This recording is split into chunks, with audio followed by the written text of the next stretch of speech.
Nationalism is a range of political, social, and economic systems characterized by promoting the interest of a particular nation or ethnic group, mainly with the aim of gaining and maintaining self-governance or full sovereignty over the group's homeland.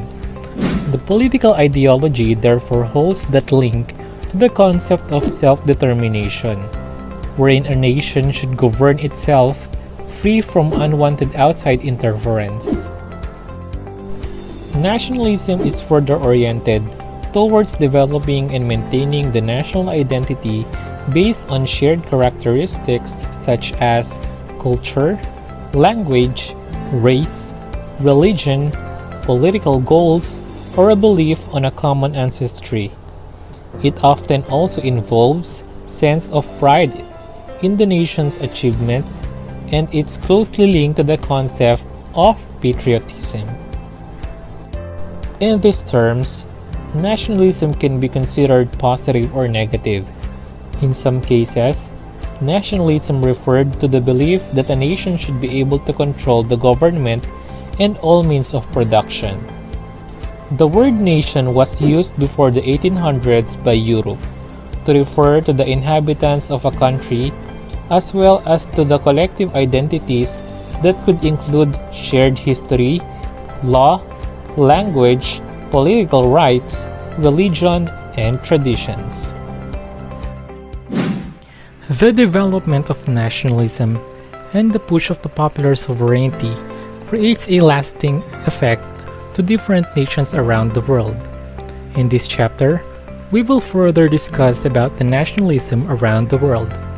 This chapter is divided into 4 sections. Section 1 is all about the nationalism in the Middle East. Section 2, nationalism in Africa and Asia. Section 3, the revolutionary chaos in China. And Section 4, the nationalism in Latin America. Section 1, nationalism in the Middle East. For here, we will discuss the nationalism led to the creation of the modern states of Turkey, Iran, and Saudi Arabia, as well as the Balfour Declaration made Palestine a national Jewish homeland. We will also tackle the people in this chapter such as Abdul Hamid II, T.E. Lawrence, Ataturk, Reza Shah Pahlavi, and Ibn Saud, and locate some places like Tehran, Iran, Saudi Arabia, and Palestine. Next, on Section 2, Nationalism in Africa and Asia, we will know more about peoples in Africa and Asia began to agitate for independence. Japan became an aggressive military state. Soviet agents worked to the spread of communism around the world. People such as W.E.B. Du Bois, Marcus Garvey, Mohandas Gandhi, Jawaharlal Nehru, Ho Chi Minh are also present here. We will also locate places like Kenya and Manchuria. On Section 3, Revolutionary Chaos in China, the main ideas on this section are the internal tensions led Chiang Kai-shek to violently end the Communist Nationalist Alliance, and Mao Zedong's believed revolution in China would be led by peasants, not the urban working class. People to identify here are Sun Yat-sen, Chiang Kai-shek, Mao Zedong, and places to locate are Shanghai, Changjiang, and Nanjing. Lastly, on the Section 4, Nationalism in Latin America, we will deep dive about the things before the Great Depression. The United States was the foremost investor in Latin America, and the Great Depression created instability in the Latin America, which led to the military coups and the creation of military dictatorship. People to identify are Juan Vincent Gomez, Hipólito Yrigoyen, Getulio Vargas, and Lázaro Cárdenas, and places to locate are Argentina, Chile, Brazil, Peru, and Mexico. By looking the timeline, we are able to summarize the series of events that happened during the past. In 1930, Gandhi's Salt March protest, British loss in India. In 1931, Japanese forces invade Manchuria. In 1933, Franklin D. Roosevelt announces the Good Neighbor policy, and in 1938, oil is discovered in Saudi Arabia.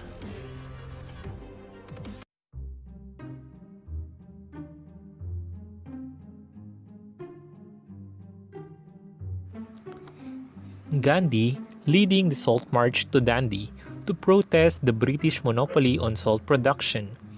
In 1930, Mohandas Gandhi, the 61-year-old leader of the Indian movement for independence from British rule, began a march to the sea with 78 followers. Their destination was Dandi, a little coastal town some 240 miles away. The group covered about 20 miles a day. As they went, Gandhi preached his doctrine of nonviolent resistance to British rule in every village through which he passed.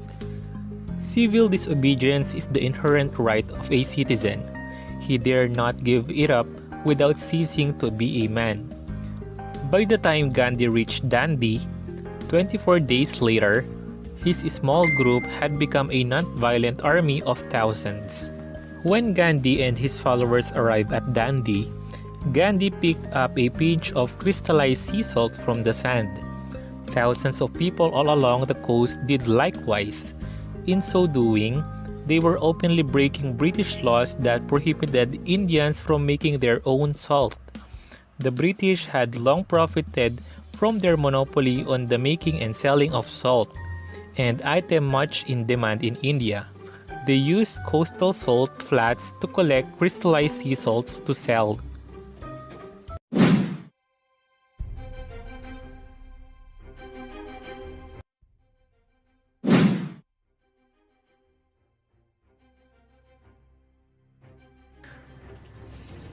The Empire of the Ottoman Turks, which once had included parts of the Eastern Europe, the Middle East, and the North Africa, had been growing steadily weaker since the end of the 18th century. Indeed, European nations called it the sick man of Europe. The empire's size had decreased dramatically. Much of its European territories had been lost. In North Africa, Ottoman rule had ended in the 19th century when France seized Algeria and Tunisia, and Great Britain took control of Egypt. Greece also declared its independence in the 19th century. In 1876, Ottoman reformers seized control of the empire's government and adopted a constitution aimed at forming a legislative assembly. However, the Sultan they placed on the throne, Abdul Hamid II, suspended the new constitution and ruled by authoritarian means. Abdul Hamid paid a high price for his action. He lived in a constant fear of assassination. He kept 1,000 loaded revolvers hidden throughout his guarded estate and insisted that his pets taste his food before he ate it.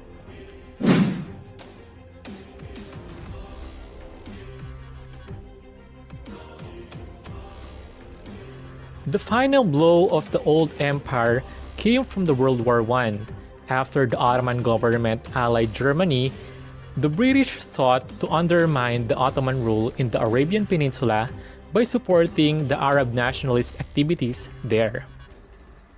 The nationalists were aided by the efforts of a dashing British adventurer, T.E. Lawrence, popularly known as Lawrence of Arabia. In 1916, the local governor of Makkah, encouraged by Great Britain, declared Arabia independent from Ottoman rule. British troops advancing from Egypt seized Palestine after suffering more than 300,000 deaths during the war. the Ottoman Empire made a peace with the Allies in October 1918.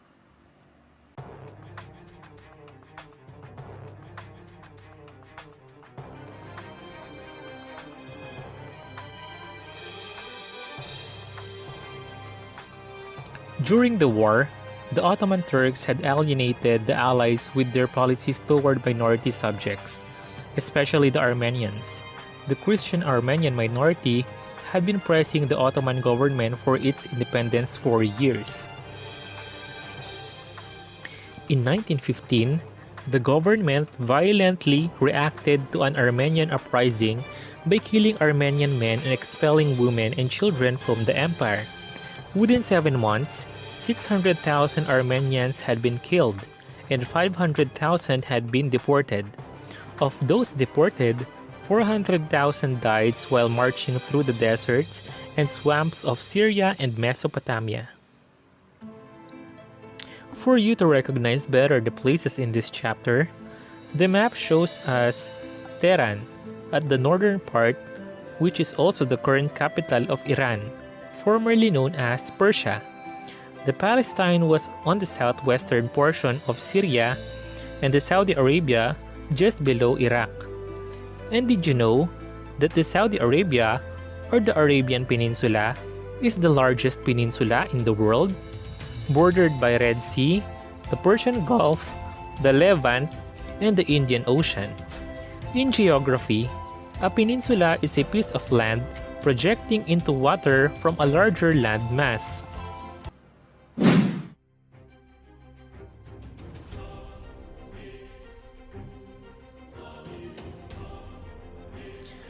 At the end of the World War I, the tottering Ottoman Empire collapsed.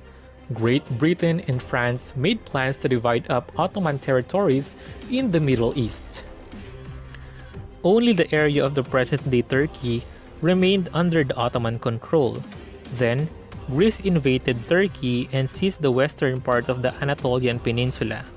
The invasion alarmed key elements in Turkey who were organized under the leadership of a war hero, Colonel Mustafa Kemal. Kemal resigned from the army and summoned a national congress calling for the creation of an elected government and new Republic of Turkey. His forces drove the Greeks from the Anatolian Peninsula. In 1923, the last of the Ottoman sultans fled the country, which was now declared to be a Turkish republic. The Ottoman Empire had finally come to an end.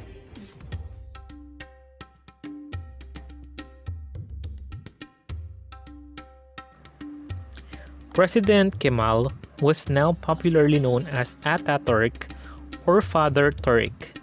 Over the next several years, he tried to transform Turkey into a modern state.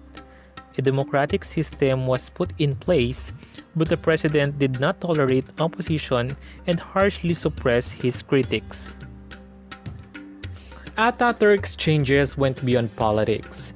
Many Arabic elements were eliminated from the Turkish language, which was now written in the Roman alphabet. Popular education was introduced. All Turkish citizens were forced to adapt family names in the European style. Unlike Kemal Ataturk, Reza Shah Pahlavi did not try to destroy the power of the Islamic beliefs. However, he did encourage the creation of the Western-style education system and forbade women to wear their veil in public. Foreign powers continued to harass Iran. To free himself from Great Britain and the Soviet Union, Reza Shah Pahlavi drew closer to Nazi Germany. During the World War II, the Shah rejected the demands of Great Britain and the Soviet Union to expel a large number of Germans from Iran. In response, the Soviet Union and Great Britain sent troops into the country. Reza Shah Pahlavi resigned in protest and was replaced by his son, Mohammad Reza Pahlavi.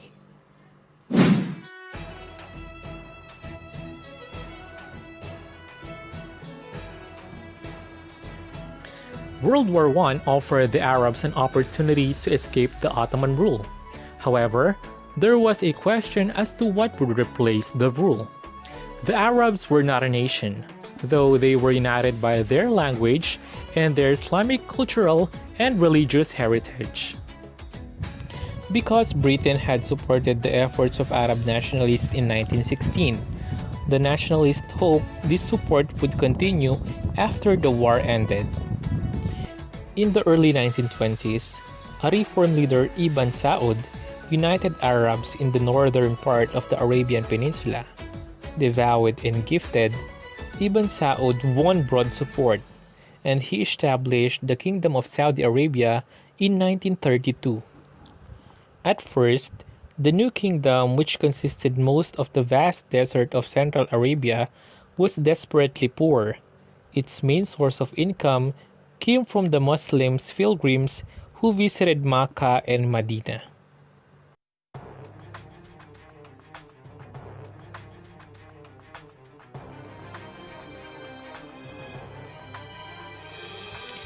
The situation in Palestine made matters even more complicated in the Middle East.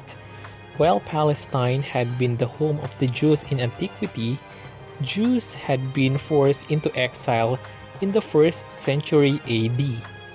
A Jewish presence always remained, but the Muslims Arabs made up about 80% of the region's population. In Palestine, the nationalism of Jews and Arabs came into conflict because both groups viewed the area as a potential nation-state. Since the 1890s, the Zionist movement had advocated that Palestine should establish a Jewish state. Jews recalled that the ancient state of Israel had been located there. Arabs pointed out that their ancestors had also lived in Palestine for centuries. As a result of the Zionist movement and growing anti-Semitism in Europe, more Jews began to migrate to Palestine. Then, during the World War I, the British government, hoping to win Jewish support for the Allies, issued the Balfour Declaration. It expressed support for a national home for the Jews in Palestine, but it also added that this goal should not undermine the rights of the non-Jewish people living there. The Balfour Declaration drew even more Jews to Palestine.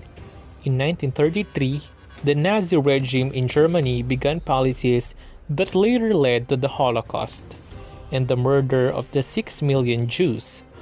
During the 1930s, many Jews fled to Palestine.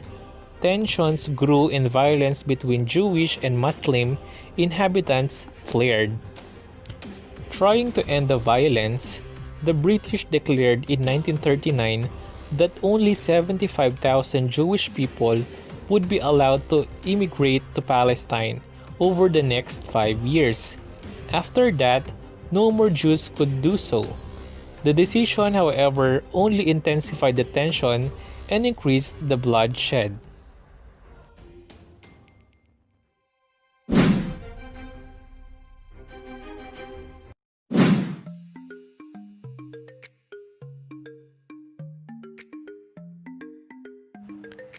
Africans became more active politically. Africans who had fought in World War I had learned new ideas about freedom and nationalism in the West. In Africa itself, missionary schools taught their pupils about liberty and equality.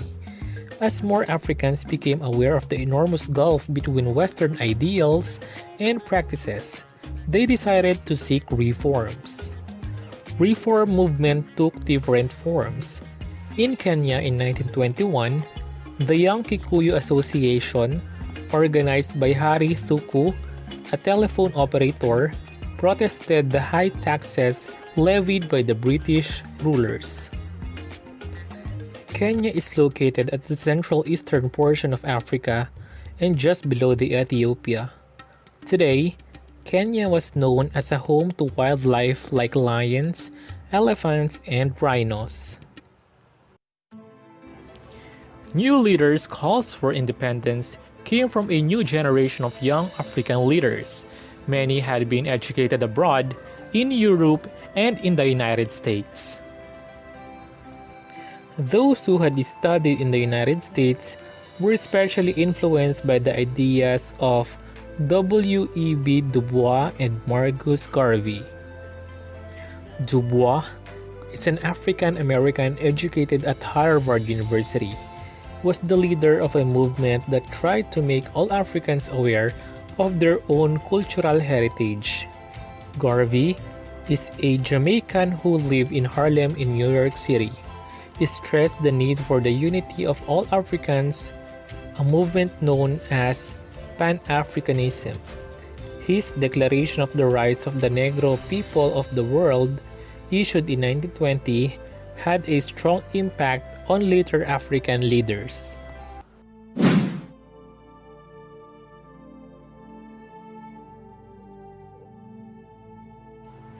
Mohandas Gandhi had become active in the movement for Indian self-rule before the World War I. By the time of the World War I, the Indian people had already begun to refer to him as India's Great Soul, or Mahatma. After the war, Gandhi remained an important figure and new leaders also arose. The Indian National Congress, or INC, was founded in 1885 to seek reforms in Britain's government of India reforms. However, were no longer enough for many members of INC under its new leader, Motilal Nehru. The INC wanted to push for full independence. Gandhi, now released from the prison, returned to his early policy of civil disobedience.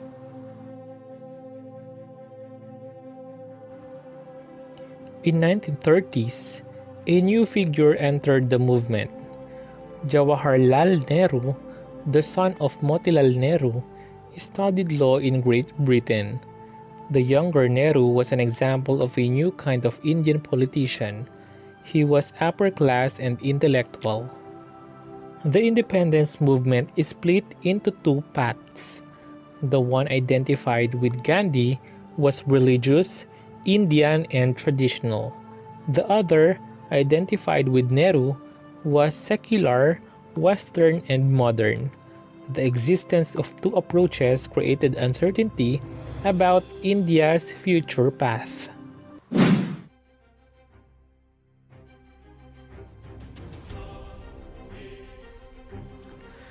During the first 2 decades of the 20th century, Japanese society developed along with the Western model.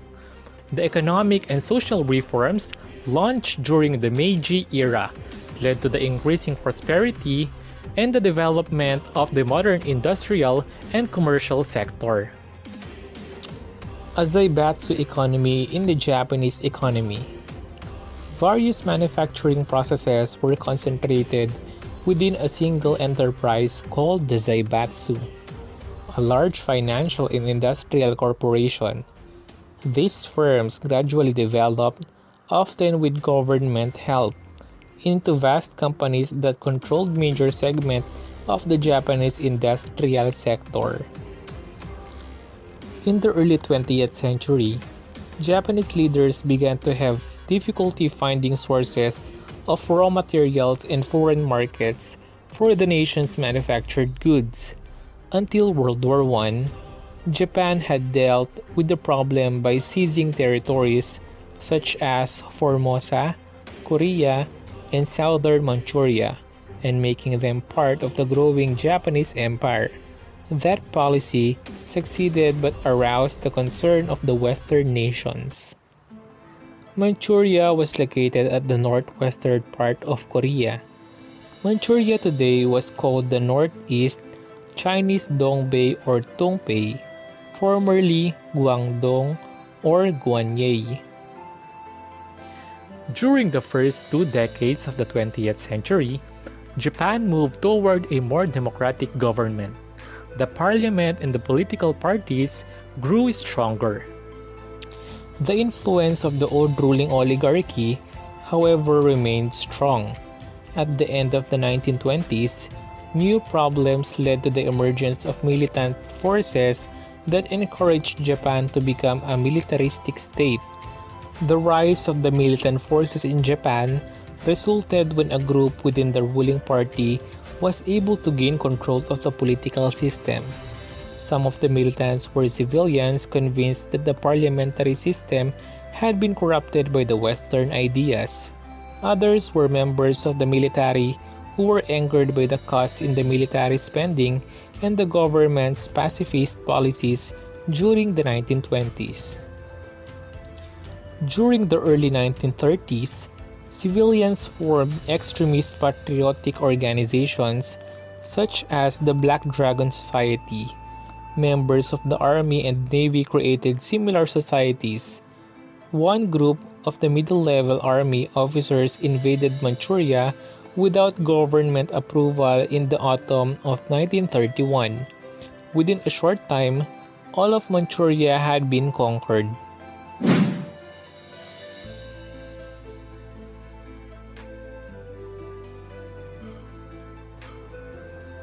In 1920, Lenin adopted a new revolutionary strategy aimed at societies outside the Western world. The chief means of spreading the word of Karl Marx was the Communist International, or Comintern for short. Formed in 1919, the Comintern was a worldwide organization of communist parties dedicated to the advancement of the world revolution.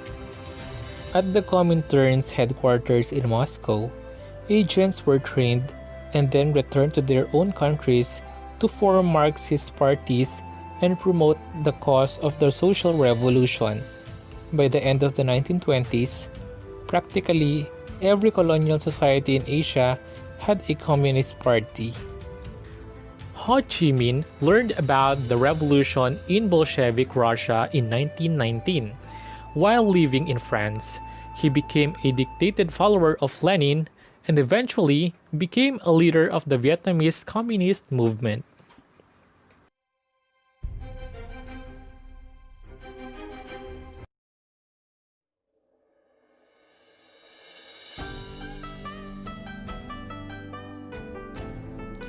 Revolutionary Marxism had its great impact in China. By 1920, central authority had almost ceased to exist in China. Two political forces began to emerge as competitors for the right to rule China. Sun Yat-sen's Nationalist Party, which had been driven for the political arena several years earlier, and the Chinese Communist Party. In 1921, a group of young radicals, including several faculty and staff members for Beijing University, founded the Chinese Communist Party, or CCP, in the commercial and industrial city of Shanghai. Comintern agents soon advised the new party to join with the more experienced Nationalist Party. Sun Yat-sen, leader of the Nationalists, welcomed the cooperation. He needed the expertise that the Soviet Union could provide. His anti-imperialism words had alienated many Western powers. One English-language newspaper in Shanghai wrote, "All his life, all his influence are devoted to ideas that keep China in turmoil, and it is utterly undesirable that he should be allowed to prosecute those aims here." In 1923, the two parties, Nationalist and Communist, formed an alliance to oppose the warlords and drive the imperialist powers out of China. For 3 years, the two parties overlooked the mutual suspicions and worked together. They mobilized and trained a revolutionary army to march north and seize control over China. This northern expedition began in the summer of 1926. By the following spring, revolutionary forces had taken control of all of China, south of Changjiang or Yangtze, including the major river ports of Wuhan and Shanghai. Tensions between the two parties eventually rose to the surface. Sun Yat-sen died in 1925 and was succeeded as head of the Nationalist Party by the General Chiang Kai-shek. Chiang pretended to support the alliance with the Communists in April 1927. However, he struck against the communists and their supporters in Shanghai, killing thousands in what is called the Shanghai Massacre. The Communist Nationalist Alliance ceased to exist. In 1928, Chiang Kai-shek founded a new Chinese republic at Nanjing. During the next 3 years, he worked to reunify China. Although Jiang saw Japan as a serious threat to the Chinese nation, he believed that Japan was less dangerous than his other enemy, the communists. He once remarked that the communists are a disease of the heart.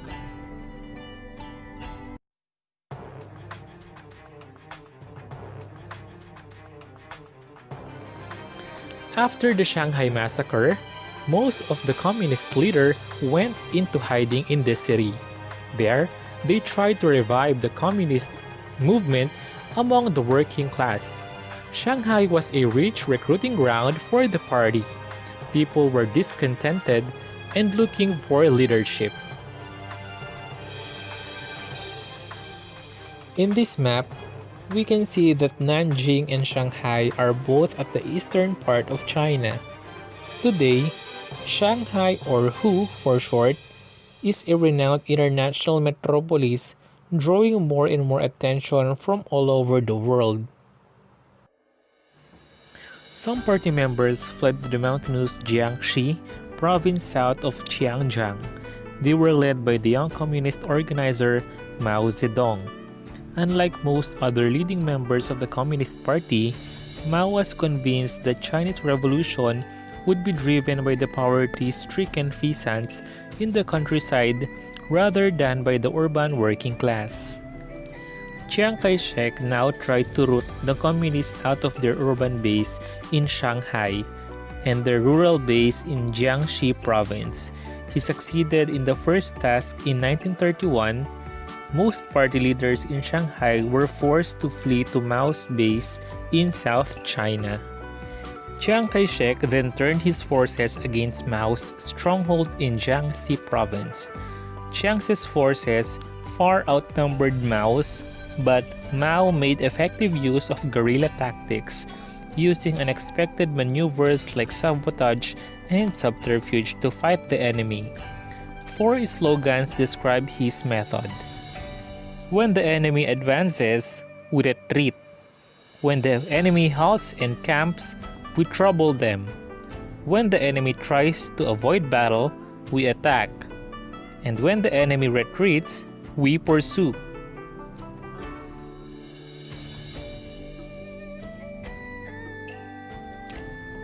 In 1934, Chiang's troops, using their superior military strength, surrounded the communist base in Jiangxi. However, Mao's army, the People Liberation Army, broke through the nationalist lines and began its famous Long March. Moving on foot through mountains, marshes, and deserts, Mao's army traveled almost 6,000 miles to reach the last surviving communist base in the northwest of China. His troops had to fight all the way. Many froze or starved. One survivor remembered, as the day went by, there were less and less to eat. After our grain was finished, we ate the horses, and then we lived on wild vegetables. When even the wild vegetables were finished, we ate our leather belts, after we had to march on the empty stomachs. 1 year later, Mao's troop reached safety in the dusty hills of North China. After the 90,000 troops who embarked on the journey, only 9,000 remained. In the course of the Long March, Mao Zedong had become the sole leader of the Chinese Communist Party. To people who lived at the time, it must have seemed that the communist threat to the Nanjing regime was over. To the communists, however, there remained hope for the future. In the meantime, Chiang Kai-shek had been trying to build a new nation. Chiang had publicly declared his commitment to the plans of Sun Yat-sen, which called for a republican government. First, however, there would be a transitional period. In Sun's words, China needs a republican government just as a boy needs school, as a schoolboy must have a good teacher and helpful friends. So the Chinese people, being for the first time under republican rule, must have a far-sighted revolutionary government for their training. This calls for the period of political tutelage, which is a necessary transitional stage from monarchy to republicanism. Without this, disorder will be unavoidable. Mao Zedong was the creator of the People's Republic of China. The son of a prosperous peasant, he insisted that the Communist Party support peasants' demand for the land reform. In 1949, Communist forces under Mao drove out Chiang Kai-shek's nationalists and assumed complete control of China.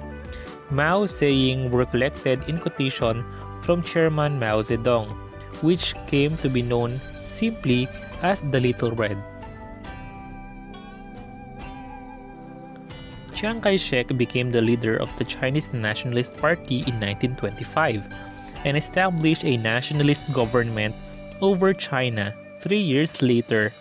After the defeat of Japan in 1945, Chiang became president of China, but his forces lost to the communists in civil war in 1949.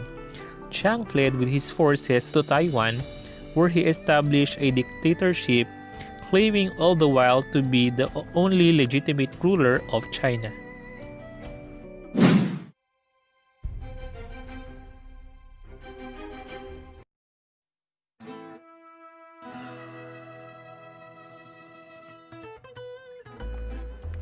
At the beginning of the 20th century, the Latin American economy was based largely on the export of foodstuffs and raw materials. Some countries relied on only one or two products for sale abroad. Argentina, for example, sent beef and wheat. Chile, nitrates and copper. Brazil and Caribbean nations, sugar, and Central America, bananas. A few reaped large profits from these exports for the majority of the population. However, the returns were small.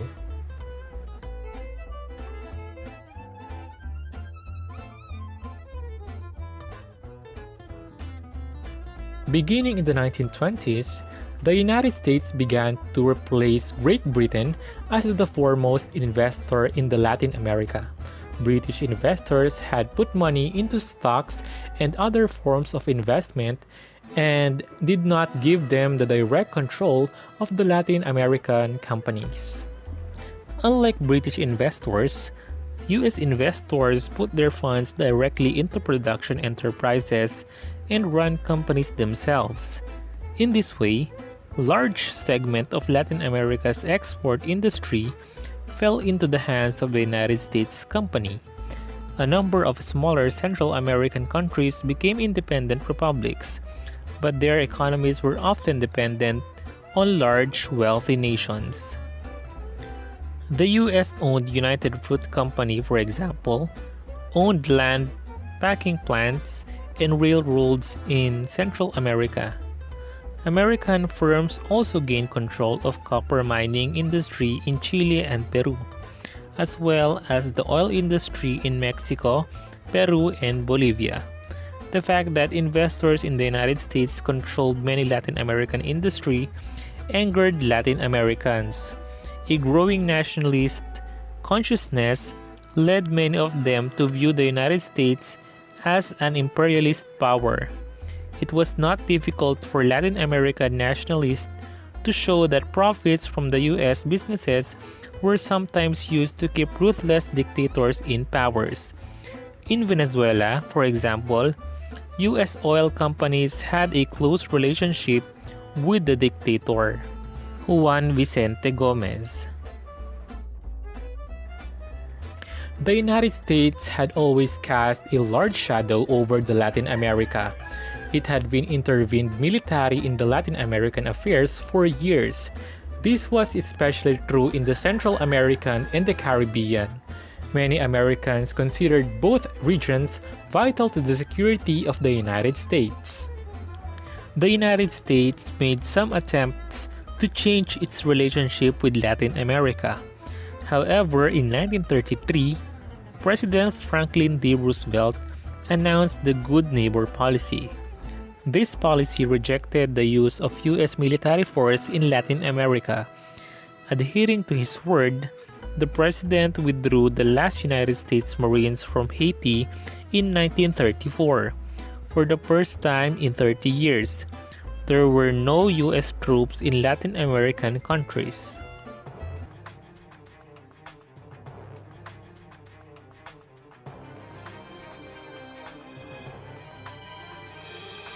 The Great Depression was a disaster for Latin American economy. The weakening of economies in the United States and Europe led to a diseased demand for Latin American foodstuffs and raw materials, especially coffee, sugar, metals, and meat. The total value of Latin American export in 1930 was almost 50% below the figures for the years between 1925 and 1929. The countries that depended on the export of only one product rather than multiple products were especially damaged. The Great Depression had one positive effect on the Latin American economy. With the decline in exports, Latin American countries no longer had the revenues to buy manufactured goods. Many Latin American governments encouraged the development of new industries that would produce goods that were formerly imported. This process of industrial development was supposed to achieve greater economic independence for Latin America.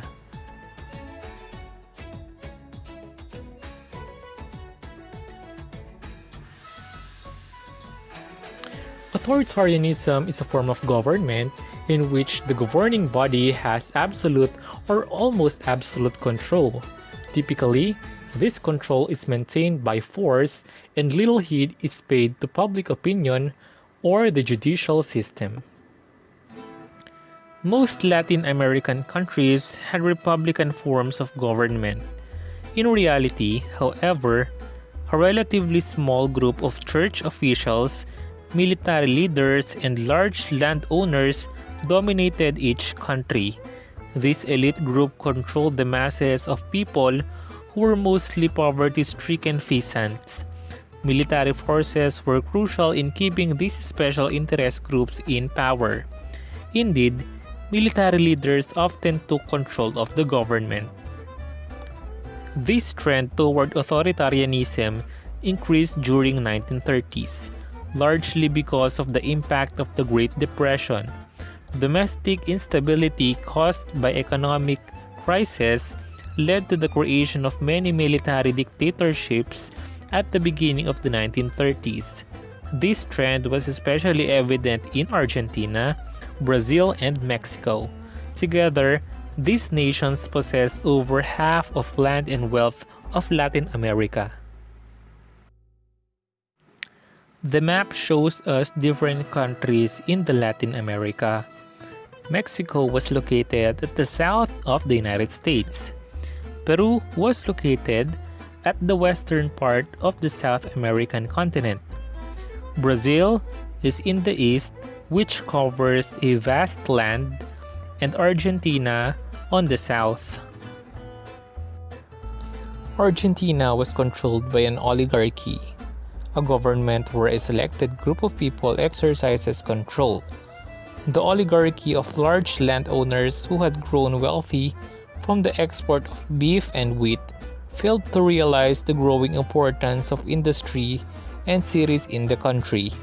It also ignored the growing middle class, which reacted by forming a radical party in 1890.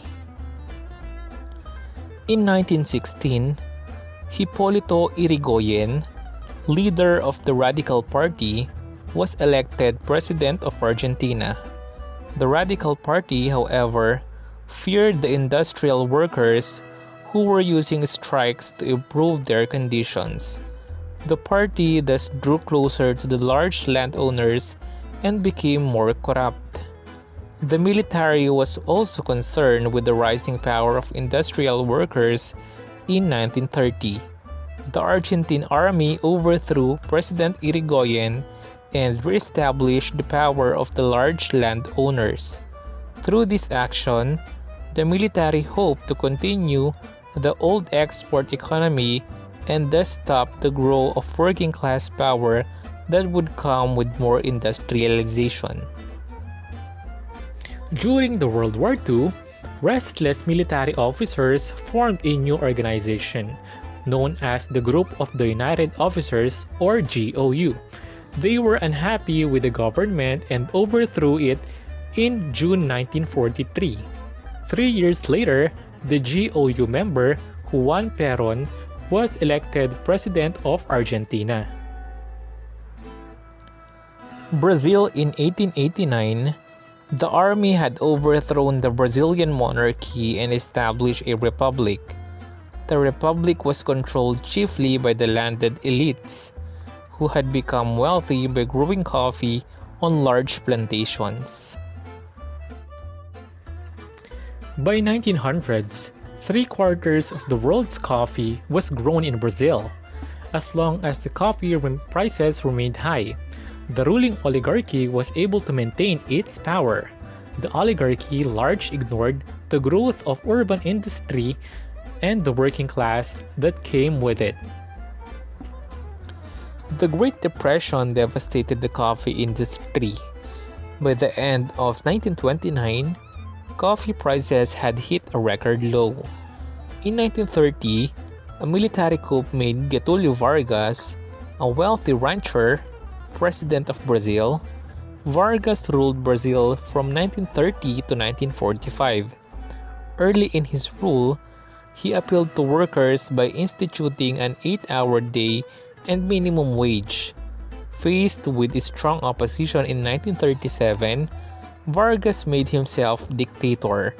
Beginning in 1938, he established his new state. It was basically an authoritarian state with some fascist-like features. Political parties were outlawed and civil rights restricted. A secret police used torture to silence Vargas' opponents. Mexico was not an authoritarian state, but neither was it truly democratic. The Mexican Revolution of the early 20th century had been the first significant effort in Latin America to overturn the system of large landed estates and raise the living standards of the masses. Out of the revolution had emerged a relatively stable political order. The government was a democratic in form. However, the official political party of the Mexican Revolution was known as the Institutional Revolutionary Party, or PRI, controlled the major groups within the Mexican society. Every 6 years, party bosses of the PRI chose the party presidential candidate. That candidate was then dutifully elected by the people. A new wave of change began with Lázaro Cárdenas, President of Mexico from 1934 to 1940. He moved to fulfill some of the original goals of revolution. His major step was to distribute 44 million acres of land to landless Mexican peasants, an action that made him enormously popular with the peasants. Cárdenas also took a strong stand with the United States, especially over oil.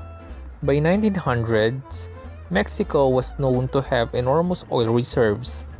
Over the next 30 years, foreign oil companies from Britain and in particular the United States made large investment in Mexico.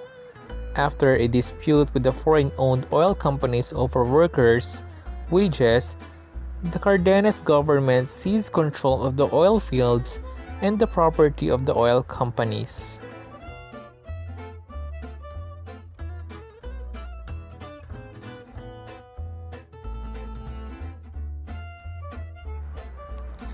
During the early 20th century, European artistic and literary movements began to penetrate Latin America. In major cities such as Buenos Aires in Argentina and Sao Paulo in Brazil, wealthy elites expressed great interest in the work of modern artists. Latin American artists went abroad and brought back the modern techniques, which they often adapted to their own native roots. Many artists and writers used their work to promote the emergence of new or national spirit. An example was the Mexican artist Diego Rivera. Rivera had studied in Europe, where he was especially influenced by fresco painting in Italy. After his return to Mexico, he developed a monumental style that filled wall after wall with murals. Rivera's wall painting can be found in such diverse places as the Ministry of Education, the Chapel of Agriculture School at Chapingo, and the Social Security Hospital. His works were aimed at the masses of people, many of whom could not read. Rivera sought to create a national art that would portray Mexico's past, especially its Aztec legends, as well as Mexican festivals and folk customs. His work also carried a political and social message. Rivera did not want people to forget the Mexican Revolution, which had overthrown the large landowners and the foreign interests that supported them.